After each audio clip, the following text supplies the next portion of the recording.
Answer these questions like you've never answered them before. Okay. You're going to do great, honey. Okay, thanks, babe.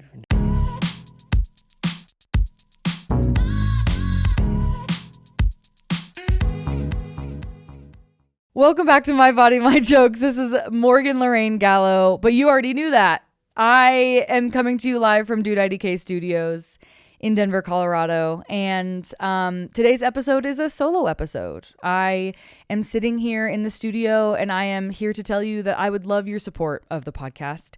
If you listen to the podcast, if you've seen it once or twice, I would love for you to rate, review on anything that you're listening to right now, whatever platform, Spotify, YouTube, Apple Podcasts. I would greatly appreciate any support, even just throwing a like to the clip on Instagram that you see or the video on YouTube, whatever it is. I would love to spread this podcast as far and wide as possible to help as many people as possible and get some info out there. And also, if you are in the Denver area, I am hosting the second edition of my Hourglass Social show right here at Dude IDK Studios on February 8th of 2025. I'm really excited because the first show was so amazing. This show is a social hour / comedy show that I put on with Live Laugh Denver, which is a sponsor of the studio. Shout out to Lindsay Benton. She's amazing.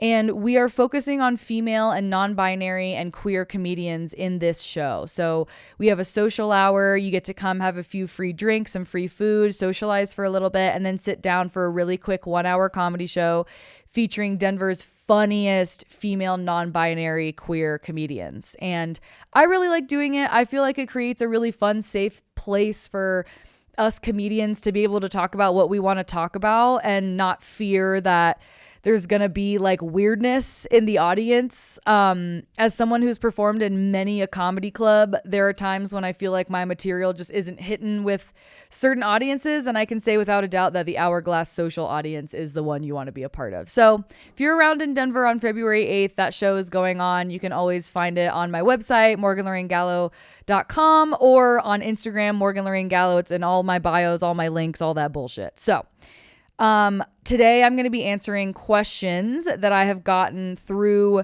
online, mostly like social media, mostly Instagram. I am always open to answering questions from listeners, from followers, from anyone that has a question regarding body image, weight, health, wellness, diet culture. So if you ever have a question for the podcast, you are more than welcome to email the pod at mybodymyjokespod@gmail.com or message me directly on Instagram, on TikTok, whatever, Morgan Lorraine Gallo. On TikTok, I'm My Body, My Jokes Podcast. And feel free to ask me your questions because I'm down to answer them. So without further ado, let's get into some of the questions that I have received lately. This first one. What is the most wonderful thing about the podcast and how has it impacted your life? Well, to be totally honest, I think the most wonderful thing, I love the choice of word, is that I get to talk to people that maybe I wouldn't normally have these conversations with. Obviously, I've had a few of my good friends on the podcast, which has been amazing. But, you know, I've also had folks on the podcast who are dance teachers, influencers, drag queens, people who maybe I wouldn't normally sit down and have an in-depth conversation with. So it really opens up this opportunity for me and this person to sit and talk about what has our bodies, what have our bodies been through? What have our mental states been through? Where are we now? Where did we come from? And I think that's really beautiful because we don't get to do that a lot, you know, unless you're with your friends, your loved ones, your partners. You don't really get to have these deep conversations about really relevant topics such as diet culture and body image and health and wellness because it is such a relevant topic. I think the way it's impacted my life the most is probably just honestly the fact that I have more work on my plate, which is fine. I want the podcast to do well, and growing a show is very difficult. Anyone who has ever tried to start a podcast knows that you start and then you're a few episodes in and you're like, cool, there's 5 people listening. I got to keep going. So that's kind of where I'm at now. I just want to have fun. I just want to like produce it and enjoy talking to people. So I'm trying to stay positive about it, you know, but I think it's impacted it in a good way. I've gotten to talk to people. It's been very cathartic for my recovery. My therapist has listened to it. So that's been really fun, but I think it's been a good journey. This next question says, when did you first realize you had an eating disorder? It's a good question. I think that I knew I had an eating disorder in the back of my mind when I was engaging in disordered eating. And what I mean by that is when I was 13 and I first went on a really restrictive diet, I knew in the back of my head that there was something I was doing that was probably a little bit more extreme than what I needed to do. I was following the diet, but I was also going above and beyond in my mind by eating even less than what the diet recommended. I was even doing more exercise than what the diet recommended. So I was almost trying to get extra credit on a non-existent grade scale. And after I had lost a bunch of weight at that age and had gotten to a place where physically I didn't feel good, I lost my period, I was like fainting all the time. I knew something was there, but I didn't want to admit it to myself. I had never thought the phrase eating disorder. I had never admitted to myself that might be a real thing. But funny enough, that was when Facebook started becoming a thing and I had gotten a Facebook. And there used to be an extension on Facebook that you could add to your profile that was like an anonymous messaging board. And you could add this anonymous messaging board to your profile. It was probably like a link, or it was something attached to your profile where you could go, if you looked someone up, you could go to their profile and you could go to this anonymous messaging board and you could submit anything you wanted to them and you would be anonymous, which is truly insane that you could do that, because we were 13 years old and Facebook was brand new and all we were doing was poking each other on that fucking platform.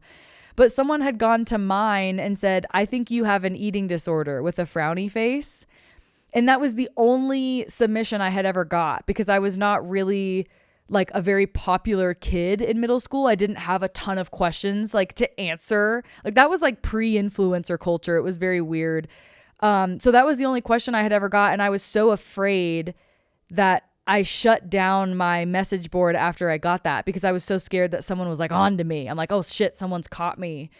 So I think that kind of maybe like triggered it for me, is the idea that I had an eating disorder. And then as I got older and as I was put in therapy by my parents, the phrase eating disorder was floated around much more and was kind of presented to me as a possibility of having. And I was like not really formally diagnosed until I was in high school, but it definitely was something that was in the back of my mind for a while before I knew for sure that it was there. So yeah, I guess maybe it just kind of happened. Like it didn't happen overnight, but it happened over time. It's a good question.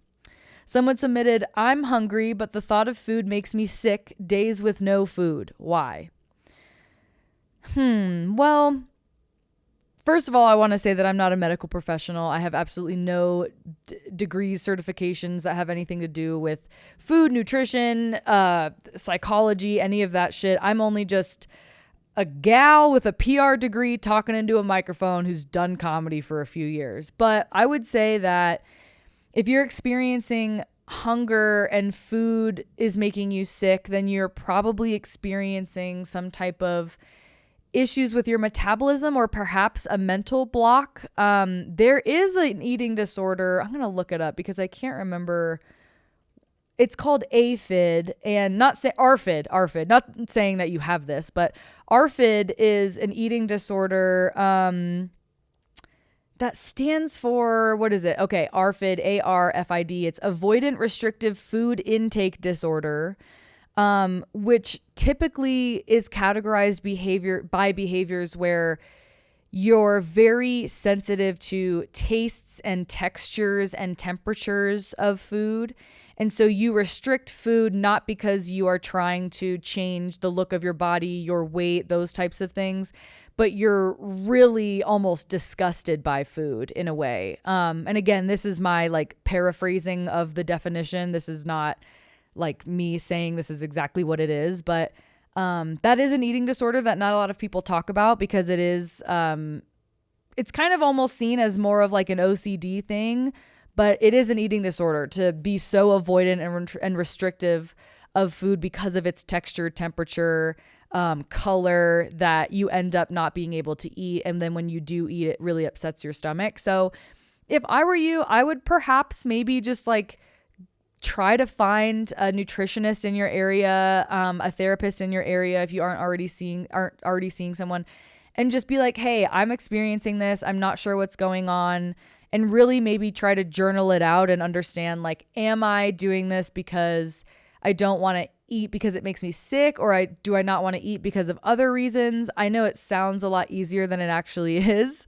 But I always think that seeking help is the best way to go. And if you're in an area where there aren't nutritionists near you, if there aren't therapists near you, you can always go to the National Eating Disorders Association website, and there's a lot of screening tools and resources that they have for free on that website so that you can have access to help as well. How has Ozempic changed the body positive movement? Oh, girl. I mean, I could do a whole episode on Ozempic. I think for those of you who don't know, Ozempic is a drug that was basically invented for people with type 2 diabetes. I mean, right here it says a prescription injectable medication that's used to treat type 2 diabetes. It's a glucagon-like peptide receptor that mimics a hormone released after eating and prompts the body to produce more insulin and reduce appetite. So it's literally meant for people who have diabetes, but it's been overtaken by diet culture as this miracle solution to losing weight because it does suppress your appetite. And for people who don't have diabetes that take it, it tends to really fuck up your metabolism. If you listened to the episode with Maddie where I talked about Weight Watchers, she gave an account of her experience on Ozempic and how she, as someone who has not been diagnosed with diabetes in any fashion whatsoever, decided to get on it, decided to take it as a last-ditch effort to possibly lose some weight, start loving herself. And she got really sick off of it. She couldn't eat. Every time she ate, she would throw up. She was really experiencing a lot of lethargy.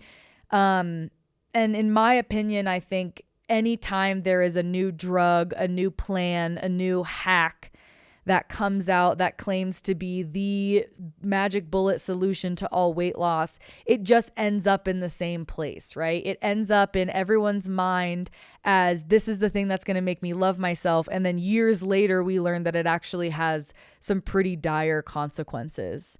So with Ozempic, obviously, we don't really know the long-term effects because it hasn't been long enough for us to understand it, right? It's only been a few years where we've seen celebrities start to use it. People with diabetes aren't even really able to access it as easily because there is such a high demand for it, which in my opinion is possibly the most selfish way to engage in diet culture, is to partake in the consumption of a drug that is not meant for you simply for your own vanity. I find that really disgusting. And like, as someone with an eating disorder, I get that you are going to go to any length to make yourself look a certain way. I've been there. I've done that. I haven't gone out of my way to buy a drug that someone else needs, but like, I understand the idea that you want to lose weight at whatever cost, even if the cost is $1,000 injection that you spend so much money on and your insurance doesn't cover because you really don't have diabetes.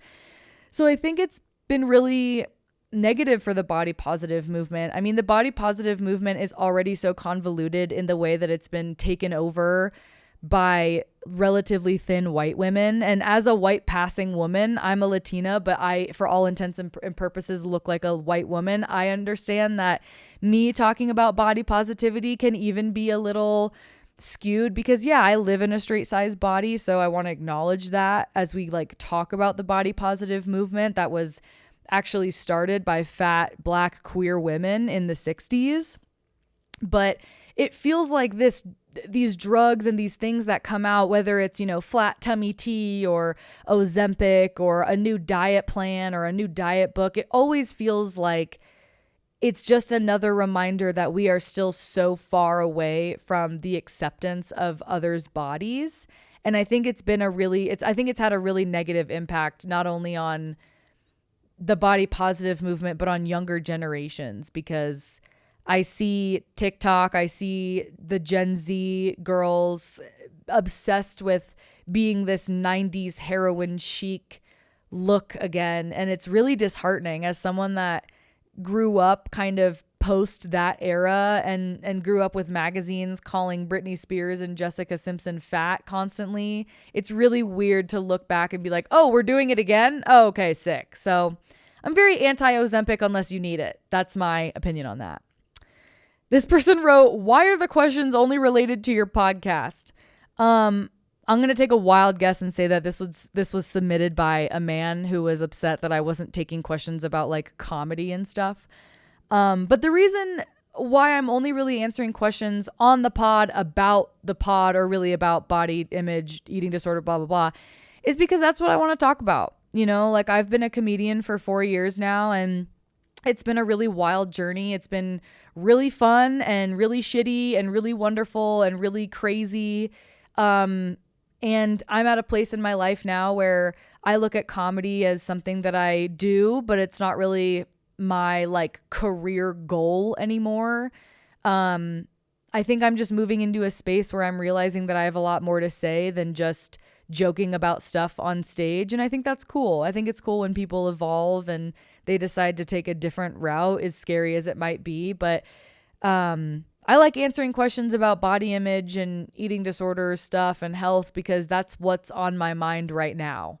And that's why I write a lot of jokes about it right now, because it feels like that's what my world is. You know, I'm in recovery. I go every single week to my recovery place.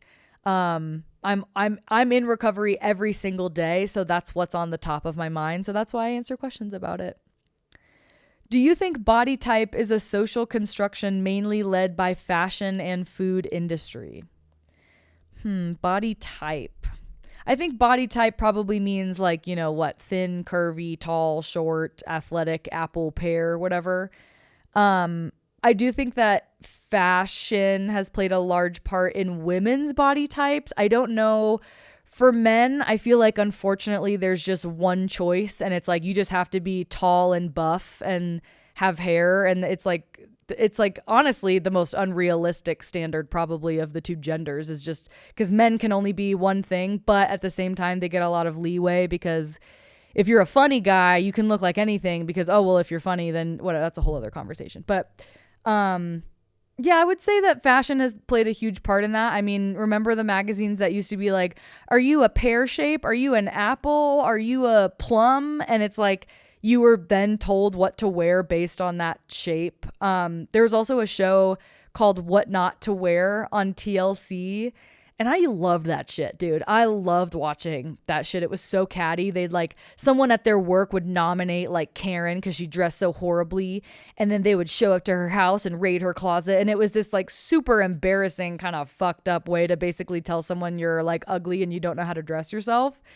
And I think that had a lot to do with the idea that like you have to dress to flatter your body. There were so many women on that show that were older or middle-aged or had had a child and their body had changed. And so they were only allowed to wear pants or long skirts or, you know, loose shirts that covered their tummy or covered their arms. Like there was a lot of conversation on that show about fashion is meant to flatter. It's not meant to like be a statement, which is so ironic because fashion really is a statement. And I think now maybe we're changing, but I would say the fashion industry has probably had a huge impact on the way people see their bodies and the way that we define bodies. The food industry certainly has had an impact in the way that we see food as this enemy or this indulgence that we have to earn, that we can't eat until we've done something. We have to be a certain level of hungry to be able to eat. We have to be able, you know what I mean? Like there's all these kinds of standards we have to meet before we're allowed to eat, or depending on what we're allowed to eat, what kind of circumstances are we in. And so, yeah, I would say like maybe the food industry has taught us a lot about lose those extra 3 pounds, go on the Special K diet. You'll lose 10 pounds in 2 weeks. And it's more just about losing weight and like furthering the idea that everyone has to lose weight. It's weird to me. That's like a whole other thing. I got an ad for There's a prescription drug company called Hers, and there's also one called Him, I think. He's, I don't know. And it's basically a company where I think it's like a teledoc type of situation where you can like talk to a doctor and they'll prescribe you something or vitamins or whatever. And it was a weight loss pill. And I got these targeted ads for it a few times. And I just thought it was so weird because I'm like, why am I being targeted? And I know it's because I'm a woman between the ages of 24 and 35. And that demographic is automatically deemed as a demographic that is interested in weight loss. And so even though I'm in recovery, even though I plastered all over the internet that I'm in recovery, because I'm a part of a demographic that has a very high percentage of diet participants, I am being advertised to as a diet participant. And the idea is that losing weight is something everyone wants to do. Why wouldn't everyone want to lose some weight? It's really weird to me. It's really weird that losing weight is seen as this like super noble thing that we all just have to do for the sake of doing it. So that's a whole other thing. This next question is, when did you know it was a problem? Kind of similar to the question earlier. I knew that my eating disorder was a problem probably after a year of like being into it for the first time, because I recognized that I was no longer on this like super healthy weight loss journey. I was now like isolating myself. I was hiding food from my parents. I was sometimes throwing my lunch away at school so I didn't have to eat it, but then my parents thought I ate it, or I was binge eating in my room alone and going to King Soopers and buying stuff and hiding it in my dresser so that they didn't see. So I always knew it was a problem. I think it wasn't until the more extreme behaviors started that I realized it was an issue, because when I first started dieting and kind of going down the rabbit hole of the eating disorder, it seemed normal because that's what people on diets do, right? They say no to dessert. They only drink water. They exercise. They make sure, to get up early in the morning and go to bed. Or like, there's all these behaviors that we deem as normal for someone who is on a diet and is on this like quote unquote health journey. But when you start to make it more extreme, like I said earlier about doing even more than what the diet is asking for, that's when you know it's an issue. And it was affecting my life. It was affecting my mental health. I mean, I lost my period. I was like fainting. There were days when I was like so dizzy at school, I like couldn't even go outside to like recess or whatever. It was crazy. So probably a little bit after I started it, I knew it was a problem. Someone just said, this is the crazy question. Are you on any weight loss drugs? If so, how are they affecting you? Do you aim for a weight of clothes size or vibe a workout goal or medical tests?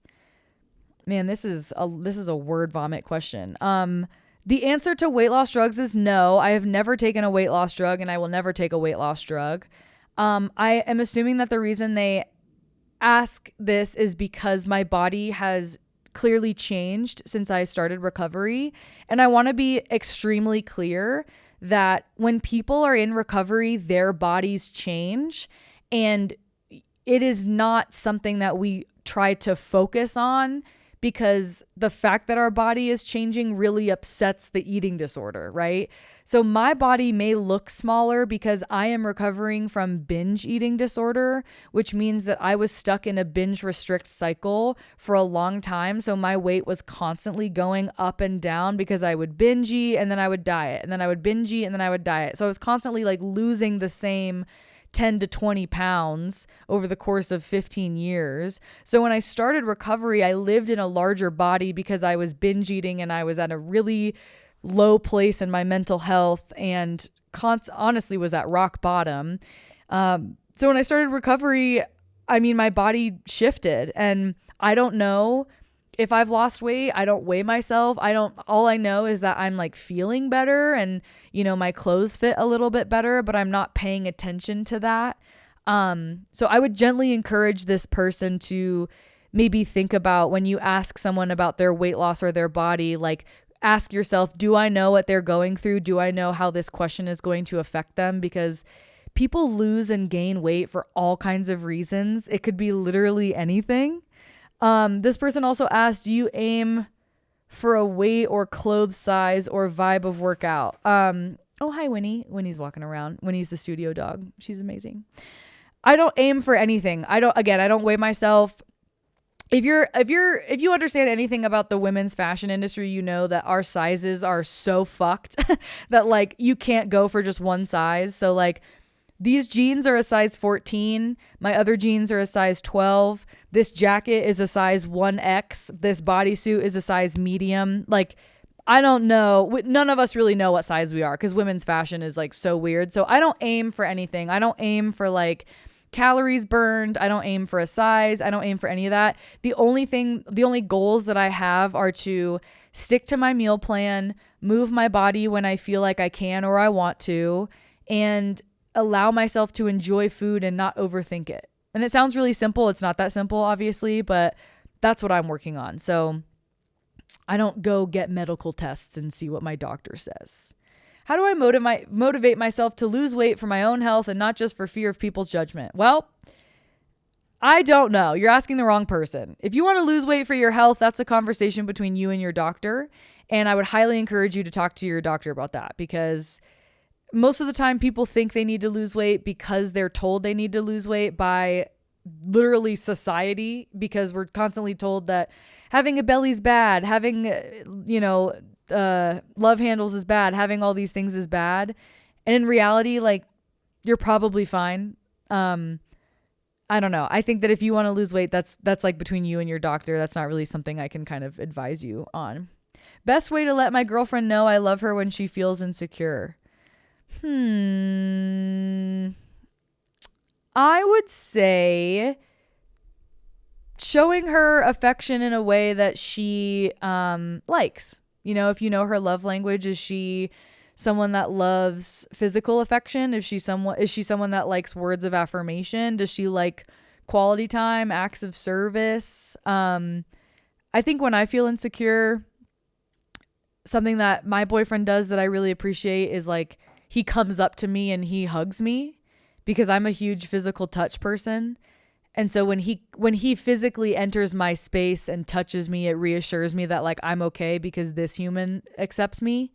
And even if I'm feeling insecure and maybe he's not there and I'm texting him or something, him kind of being like, you're dumb, or saying that I'm beautiful helps. Obviously, it's something that I have to work on. He can't solve it for me, but I personally know that I like being touched because that's my love language. So I would say if you don't know your girlfriend's love language, maybe have that conversation and then you can kind of like use it to your advantage. You know what I mean? Like if she's feeling insecure and you know she loves gifts, come home with some flowers or come home with a card or something. And that'll kind of help her a little bit. How to learn to love your aging body. Perceived loss of flexibility has me spiraling. I think this was submitted by a dancer. How to love your aging body. So I'm only 29, so I only have a limited scope of experience with this. I too have been experiencing like I can't dance the way I used to. I don't have the same flexibility I used to. I don't have the same like strength that I used to. And I have come to a place where I accept that I am changing because that's what being a human is. And I'm trying to look at aging now as like this privilege rather than this burden, because I think as women, we're always taught like aging is bad, hide your wrinkles, do all this stuff to prevent wrinkles. And don't get me wrong, like I moisturize, I drink collagen, I put on face masks because I want my skin to look healthy. But I ultimately know like wrinkles are going to happen, age is going to happen. And I think that's cool. You know what I mean? Like aging is such a privilege. Like the fact that you get to live your life, the fact that you get to get older and like experience what it's like to be in your 30s, 40s, 50s, like that's fucking cool. You know what I mean? It's not this like bad thing that you have to hide what you look like. I understand that that's what a lot of celebrities are doing now. I mean, Lindsay Lohan has a completely new face. So do all of the Kardashians. And like Donatella just got this huge, she looks completely different. And I get it. You want to stay young. You want to look young. But what the fuck is wrong with looking old? What is wrong with looking your age, right? So maybe changing your mindset, obviously it's easier said than done, but journaling or looking at a way to kind of express like, what am I really afraid of? Are you really afraid of aging, or are you afraid of being perceived as older? Are you afraid of aging, or are you afraid of other people seeing you as older. And honestly, like if people are rude to you because you're older, if people ask your age and you're uncomfortable, if people say, oh, you look good for your age, just ask them, why would you need to say that out loud? And watch them spiral, because they will not know how to answer that. Do women have more body issues because there are so many types of female bodies? I don't think it's because there's so many types of female bodies. I think it's because we've been taught our whole lives that there's only one type of body that's acceptable. You know, like, and right now the acceptable body is like changing again, because a few years ago it was like curvy. We all want to look like we have a BBL. You have to have big boobs but a flat stomach but big hips but like relatively thin thighs and thin arms and a jawline that's cut to the gods. Like there's all these body types that come into a trend every few years. And I don't think that we struggle with it because we are like, oh, I could be thin or athletic or an apple or a pear or curvy. It's more because we're told that there's only one or two types of bodies that are acceptable through media, through influencers, through diet culture. I know for me personally, like I've always struggled because I am a curvy girl. And at the end of the day, like I'm always gonna be a curvy girl. Even when I was at my thinnest, like I still had curves. And my body was not supposed to be that small, that low of a weight. But I struggled because like I grew up in the 2000s. I grew up where being skinny was above all else the best thing you could be, right? It didn't matter if you had small boobs. It didn't matter if you have a flat ass. As long as you're thin, that's all that matters. And that really fucked me up, you know, because I wasn't thin and I was never going to be thin. Like I'm a straight size. I am relatively, you know, in a quote unquote normal body, right? But because back then that was still considered like fat, it really messed me up. So I think it's the pressure that we get. It's not other women's bodies. Can hating your body the way you look ever be a positive thing? What are you most proud of or excited about in recovery? I think hating your body the way you look ever be a positive thing. I don't think so. I think hate is a really strong word. I think that there are parts of yourself that you might dislike and you might never come to a place where you like them, but you can come to a place of being neutral about them. I also don't have anything against, like, if you want to change your body, that is your business. If you want to feel confident in your body, that is your business. And I don't think that you should be ashamed of wanting to change your body. I think weight loss is a really tricky thing because it's like, yeah, are you losing weight because you want to feel more confident? Are you losing weight because you feel like you have to? Are you losing weight because you're being told you need to? And there's a lot of nuance to that conversation. I'm never going to have the right answer 100% of the time. I don't know the right answer. I'm just sharing my experiences. So I think hating your body is not a positive thing. I think maybe wanting to change your body and getting to a place where it's changed and you feel happy is great, as long as it is a body that is normal and like be able to maintain for you. You know what I mean? Like if you lose so much weight that you can't maintain that body because you have to eat so little to maintain it, you probably don't belong in that body, right? Or if you hate your body so much that you feel like you need to do all these things to fix it, maybe you need to think more about, okay, but what are the specific things I'm worried about? What are the specific things that I want to change, and kind of go from there. I think the thing I'm most proud of or excited about in recovery is that I've made a lot of progress with my relationship with food. It doesn't really scare me as much anymore, and I don't feel urges to binge anymore because I'm eating very normally. I eat my 3 meals a day. I eat my 2 snacks a day. I have dessert like almost every day. I'm not afraid to eat a bowl of pasta and like move on from it. I'm not thinking to myself, oh, I need to eat all vegetables today. I need to, you know, drink this amount of water and do this amount of exercise to burn it off. I've made a lot of food swaps. Like I used to only use sugar-free coffee creamer, and now I use like full fat, full sugar coffee creamer because I just don't want the chemicals. And it tastes a lot better, obviously. I used to use like fake butter and margarine, and now I use like real butter. I use like real butter sticks, and that's something that I never kept in my house ever. as an adult because I was so afraid of real butter. What else? I have swapped things like grains. Like I used to never really eat a lot of grains because I was like, oh, carbs equals bad. I never kept like bread in my place unless it was like that Sara Lee 45 calorie bread, which is fucking awful. Now I buy like real artisan, like well-made bread and slice it up and eat it. So there's a lot of swaps I've made that have been really great that I'm really proud of. How likely is it to not realize you have an eating disorder? Pretty likely. There's a lot of disordered eating that happens that kind of goes by the wayside because it's, again, seen as like a very normal thing to do. There's a lot of disordered eating patterns that are actually kind of, in a way, looked at as like a hack, you know, like intermittent fasting or what's that other one? Like carbo loading stuff that's like maybe for athletic performance, there's a little leeway, but in general, like intermittent fasting isn't something that your body wants to do. We're just told that we should do it for whatever bullshit reason about, oh, if you don't eat for this long, your body resets itself. No, it's just slowing your metabolism to make you survive. That's all it's really doing. Our bodies are not that evolved that they know that we're on a diet. When we go on a diet, they just think we're starving, so they're going to try to save us. There are a lot of people that have eating disorders that either don't know or don't want to admit it. I think I've met a lot of people who have eating disorders who are very aware that they have one, but are not willing to let it go because, again, the idea of that control, of that having that trauma response is more important to them than recovering. I mean, I was really resistant to recovery for a long time, and I knew I had an eating disorder, and I just didn't talk about it because I just didn't want to let go of it.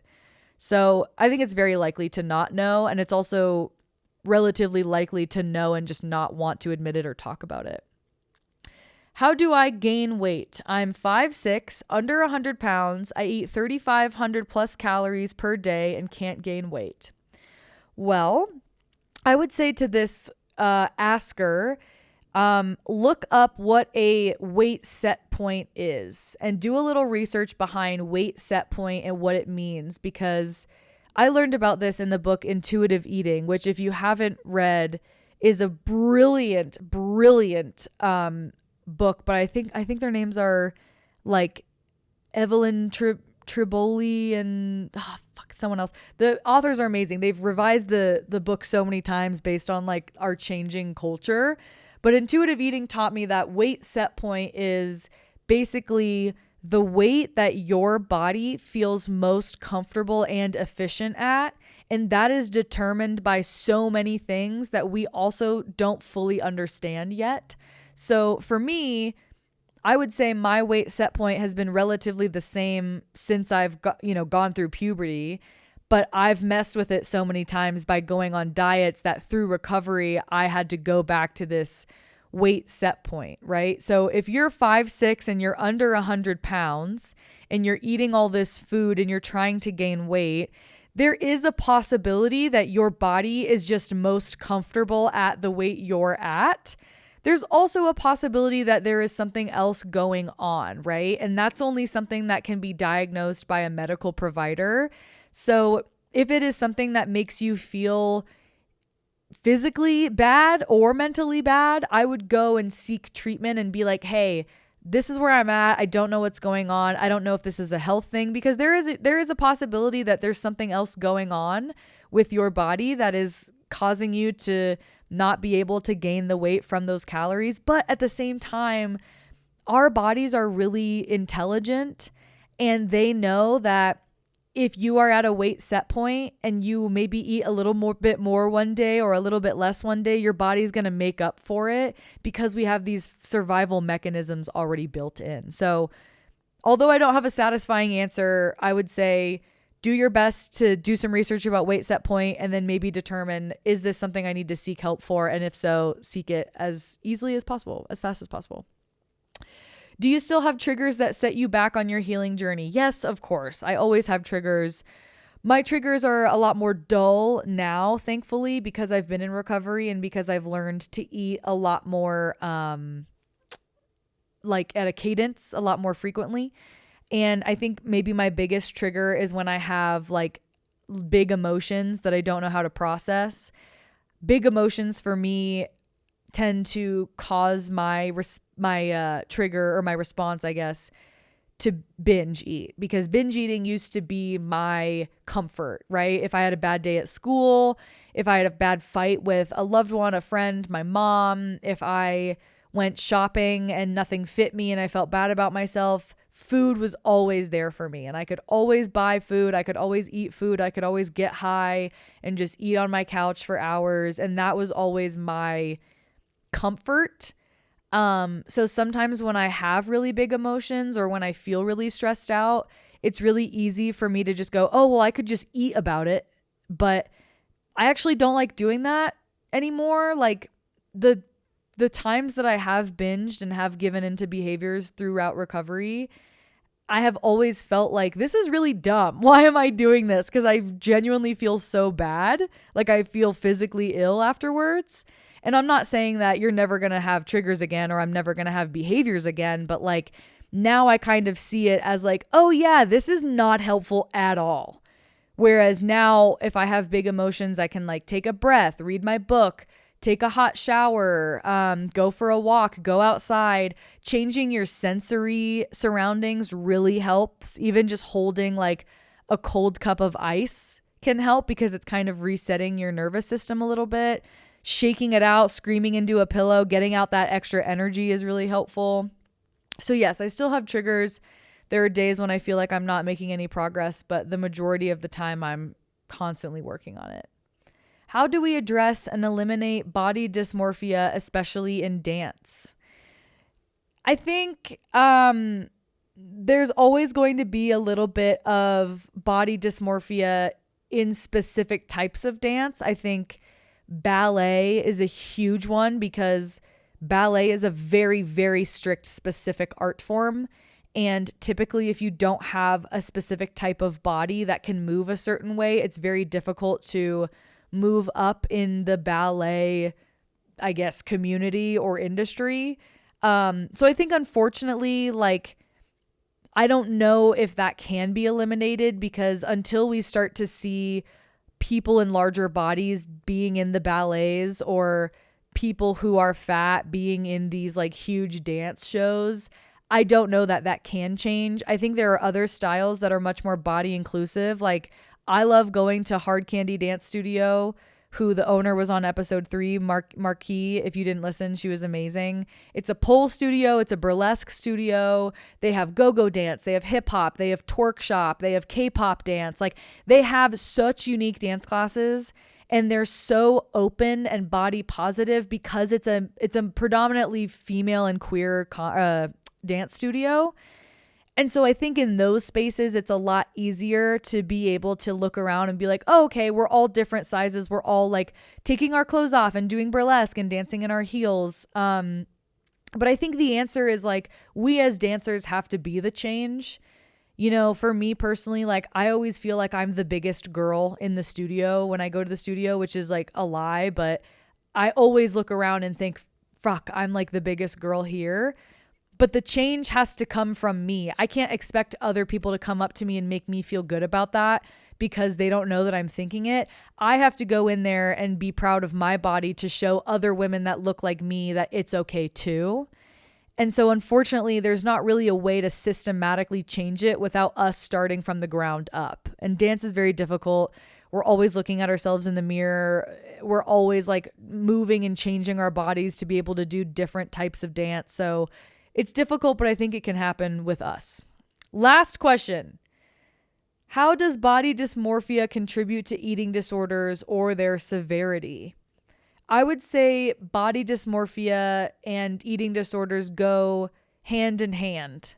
I would say although body dysmorphia is a little misunderstood, we also talked about this in a previous episode, body dysmorphic disorder is seen as the formal diagnosis and it's seen as something that is much more serious than just saying, oh, I have body dysmorphia. But I think body dysmorphia is like the step down from the dysmorphic disorder where you like genuinely feel like there are parts of your body that don't belong to you, and it's a constant problem that you deal with every day. Body dysmorphia is more like not as frequent of the thought, but it's still there. I have body dysmorphia, or I have, the lesser version of it, whatever you want to call it, which means that when I look in the mirror, I tend to see something different than what other people see, which most people do. But mine is a little more to the extreme, where I think that I'm so much bigger than I really am. Or when I see a photo of myself, I hyperfixate on one thing and then I can't unsee it once I find it. So for me, my body dysmorphia absolutely contributed to my eating disorder, because if I was in a restrict mode, if I was in the cycle of restricting and I saw a photo of myself, or if I tried on clothes or looked at myself in the mirror, I always thought, oh, wow, I'm disgusting. I'm fat. I'm this, I'm that. And looking back on when I was at my thinnest and I was really deep in my restricting, I look back on like videos of me dancing and I go, holy fuck, why didn't anyone tell me that I was that fucking skinny? Because it's scary to look back on yourself and be like, wow, I look like a skeleton. And at the time, I didn't see that. I saw all of the parts of me that I needed to change. Like, I was dancing 15 hours a week at a dance studio, teaching dance, going to college, having an internship. And I was still convinced that I was fat and I needed to diet and I needed to dance more to burn off all this fat on me. And now I look back on that body and I'm like, oh my God, I was so unhappy and I was like so underweight. It's insane. So I would say body dysmorphia is probably a huge reason why a lot of us suffer, right? Because we think that we see something that we don't, or we see something and then we interpret it as like something different and then we get afraid of how other people see it. So it's definitely a huge piece of the pie of eating disorders. And with that being said, that was all the questions for today. I hope you learned a little bit. I hope you feel a little more connected. I hope that the people who asked the questions hopefully got theirs answered. And if you didn't, of course, you can always email me at mybodymyjokespod@gmail.com. Again, message me anywhere you want to send a question. I got you. I'll answer it. I'll answer it with people on the pod. I'll answer it by myself, all that fun stuff. So don't forget to rate, review, subscribe, all that fun shit. Follow me on social media if you don't already. I would love to hear from you. And today's affirmation to end the pod is remembering that I am growing at my own pace. Remember that. You're growing at your own pace. Tune in next week for a new episode. I hope you had an amazing holiday season, and I'll see you next week. Bye. Thank you so much for listening to My Body, My Jokes. Please be advised that the information provided in this podcast is for general discussion purposes only and should not be considered medical advice. Always, always, always seek the advice of a qualified healthcare professional with any concerns you might have regarding the topics discussed in today's episode. Also, if you or someone you know is struggling with an eating disorder, please call the National Eating Disorders Association helpline at 1-800-931-2237. Bye.